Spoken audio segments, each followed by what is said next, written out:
warahmatullahi wabarakatuh.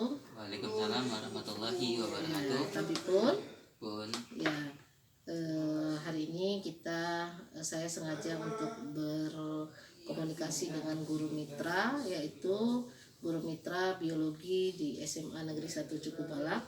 Ada beberapa pertanyaan yang saya ingin sampaikan terkait dengan supervisi kita. Yang pertama, bagaimana perasaan Anda terhadap pembelajaran hari ini pada situasi pandemik saat ini?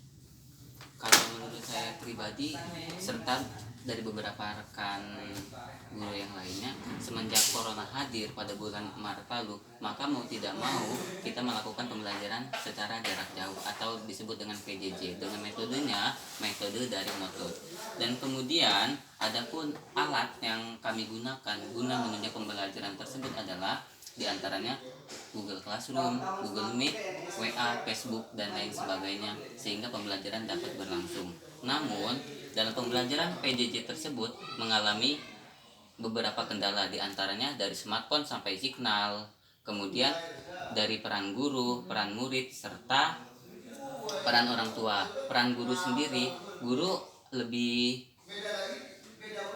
sibuk untuk membuat metode mana yang sesuai untuk pembelajaran daring saat ini. Kemudian peran orang tua sulit untuk mendampingi peserta didik tersebut dikarenakan kesibukan dalam bekerja mereka. Dan adapun si peserta didik sendiri, mereka merasa jenuh karena mereka merasa sangat terbebani dengan metode PJJ tersebut, sehingga ditambah juga dengan corona yang diperpanjang, sehingga si peserta didik mulai agak acuh dan guru dituntut lebih ekstra untuk memberikan metode pembelajaran yang lebih baik agar pembelajaran dapat berlangsung.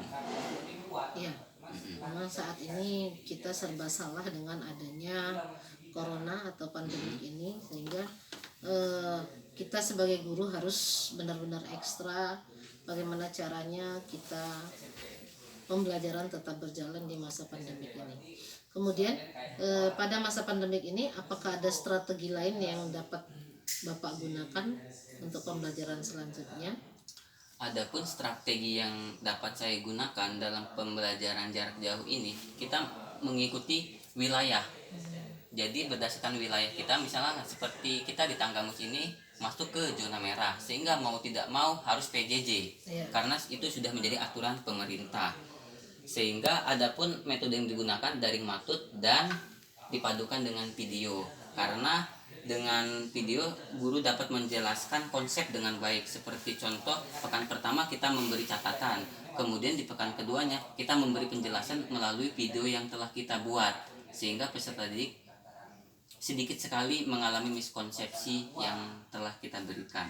Jadi artinya kita Bapak sebagai guru mitra di supervisi berarti menambah bagaimana caranya agar menambah proses pembelajarannya lah, caranya, strateginya, yaitu dengan video, pembuatan video pembelajaran dan sebagainya. Kemudian bagaimana caranya agar Bapak sebagai guru mitra mengajak siswa agar tetap aktif dalam proses pembelajaran di masa pandemik ini? Adapun metode dan cara saya mengajar siswa agar mereka tetap aktif dalam mengikuti pembelajaran, yaitu dengan pemberian motivasi.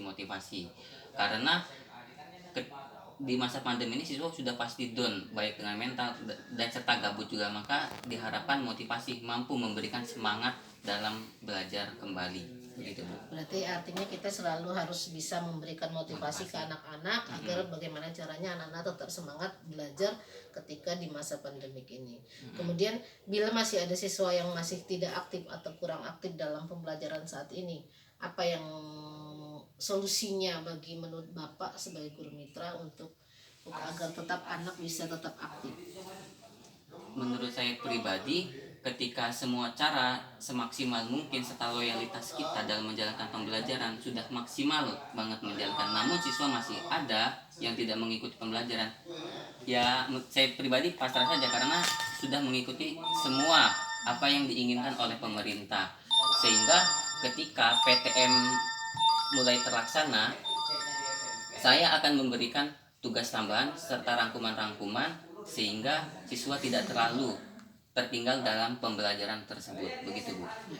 Jadi artinya kita tetap masih berusaha untuk bagaimana caranya biar anak tetap aktif di dalam pembelajaran daring ini, sehingga anak-anak juga tidak ketinggalan jauh dengan materi yang sudah ada. Kemudian ini hubungannya juga anak-anak juga harus kita artinya biar anak-anak nggak ketinggalan, kita berikan atau kesempatan buat anak untuk dia memilih sendiri apa pembelajaran yang dia sukai, sehingga itu yang sama saja dengan yang namanya murid merdeka belajar. Nah, menurut Bapak sebagai guru mitra, apa sih itu murid merdeka belajar? Murid merdeka belajar adalah murid yang dapat mengarahkan tujuan pembelajaran, cara penilaian pembelajaran yang ditandai dengan penugasan, kompetensi, dan personalisasi. Sebelumnya guru belajar dalam kelas dengan berbagai macam inovasi, metode pembelajaran serta skill yang ada pada diri guru tersebut. Namun ketika murid merdeka belajar adalah kita belajar bukan hanya di dalam kelas saja, namun juga di luar kelas. Misal di luar kelas kita bisa menggunakan metode JAS, yaitu jelajah alam sekitar, sehingga tumbuh kreatif inovatif siswa muncul dari pembelajaran tersebut. Bisa juga ekoturism gitu, sehingga itu dapat disimpulkan siswa dapat merdeka belajar dan guru pun dapat merdeka mengajar, kayak itu. Jadi saling simbiosis mutualisme gitu Bu. Jadi antara murid dan guru itu sama-sama saling memahami perannya di dalam pembelajaran ini. Intinya untuk setiap pembelajaran murid dibebaskan untuk memilih apa yang mereka sukai dalam belajar, sehingga guru pun tidak memaksakan apa yang harus diajarkan ke anak-anak, sehingga bisa tercipta yang namanya merdeka belajar. Ya, terima kasih Bapak Adam atas waktunya dalam coaching ini. Lebih kurangnya kita sama-sama memperbaiki pendidikan kita dari supervisi ini. Saya ucapkan terima kasih. Assalamualaikum warahmatullahi wabarakatuh. Waalaikumsalam warahmatullahi wabarakatuh. Terima kasih. Terima kasih.